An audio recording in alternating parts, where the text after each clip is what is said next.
देखिए बेटा, ये आज की 17 सितंबर की आपकी वर्कशीट है, वर्कशीट नंबर 30, जिसमें हमें ये प्रमेय बतानी है यदि दो रेखाएं परस्पर प्रतिच्छेद करती हैं।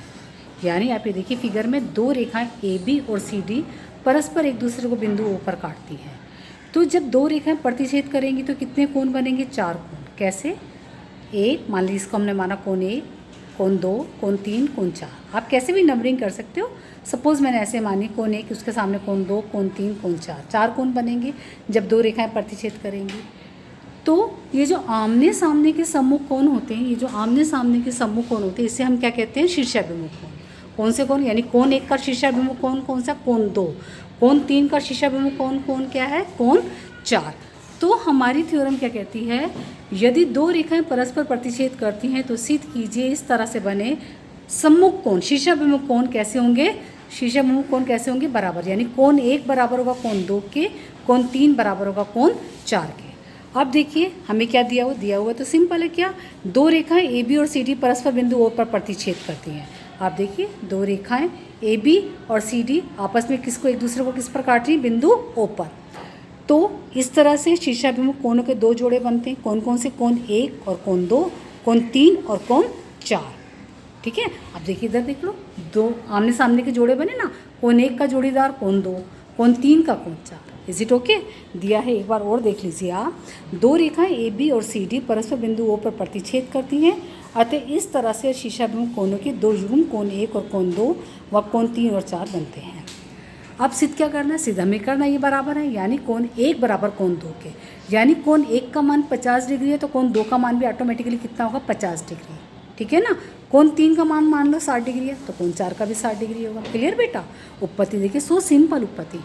उत्पत्ति क्या कहती है? क्योंकि किरण ओ ए रेखा सी डी पर खड़ी है। ये देखिएगा, ये किरण ओ ए किस पर खड़ी है? सी डी पर। तो जब भी मैंने आपको समझाया हुआ है, जब भी कोई इस तरह से सरल रेखा पर कोई किरण खड़ी हुई हो तो इस तरह से बने कोण, इनका टोटल कितना होता है? 180 डिग्री। और इसको हम क्या कहते हैं? रेखिक युग्म अभिग्रेत। क्या कहते हैं इसको हम? रेखिक युग्म अभिग्रेत। तो हमने क्या काम करा? किरण ओ ए, एक बार इसको लिया, ओ ए खड़ी है सी डी पर, तो क्या हुआ? कोण 1 जमा कोण 3 बराबर किसके आया? 180 डिग्री के, यानी रेखिक युग्म अभिग्रेत। इसको मैंने क्या नंबर दिया? 1। इसी तरह से जैसे ओ ए को माना, अब मैं किसको मानूंगी? ओ सी को। किरण ओ सी खड़ी है किस पर? ओ ए खड़ी है मेरी सी डी पर, ओ ए खड़ी है सी डी पर, ओ सी खड़ी है ए बी पर। Is it okay? तो जब ओ सी मेरी ए बी पर खड़ी है तो अब ये वाले कोण बने, कोण 3 और कोण 2। तो कोण 3 जमा कोण 2 कितना हो गया? 180 डिग्री के, रेखिक युग्म अभिग्रेत। अब आप देखिए समीकरण फर्स्ट में भी इसका आंसर 180 डिग्री आए, यानी बायां पक्ष 180 है, दायां पक्ष 180 है, इधर भी दायां पक्ष 180 है।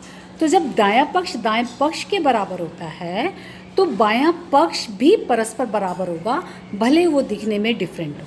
ठीक है ना। तो इसका मतलब दायां दाएं के बराबर होगा। कोण 1 जमा कोण 3 बराबर कोण 3 जमा कोण 2। अब कोण 3 इधर भी है, कोण 3 इधर भी कट गया, तो क्या बचा? कोण 1 बराबर कोण 2। इसी तरह से हम सिद्ध कर सकते हैं कोण 3 बराबर कोण 4। हमें यही सिद्ध करना था ना, कोण 1 बराबर कोण 2, तो इस तरह से आ गया। इसी तरह से कोण 3 बराबर कोण 4 को भी हम सिद्ध कर सकते हैं। ठीक है बेटा? क्लियर हो गया? समझ में आया? कोण 3 और 4 को अगर सिद्ध करना तो हम क्या लेंगे? एक बार इसको लेंगे इस पर खड़ा, और एक बार इसको लेंगे इस पर खड़ा, तो कोण 1 कट जाएगा, कोण 1 क्योंकि कॉमन हो गया। तो बेटा आप अच्छे से देख लो, थ्योरम आपको समझ में आई। ये बोर्ड के हिसाब से बहुत इंपॉर्टेंट थ्योरम है, एग्जामिनेशन पॉइंट ऑफ व्यू से वेरी वेरी इंपॉर्टेंट प्रमेय है। ठीक है ना बेटा? तो आपको ये ब्लैक बोर्ड वर्क में भेज दूँगी, ये आपका आज का काम हैगा, आप इसे ध्यान से साफ साफ करेंगे। ठीक है? चलिए।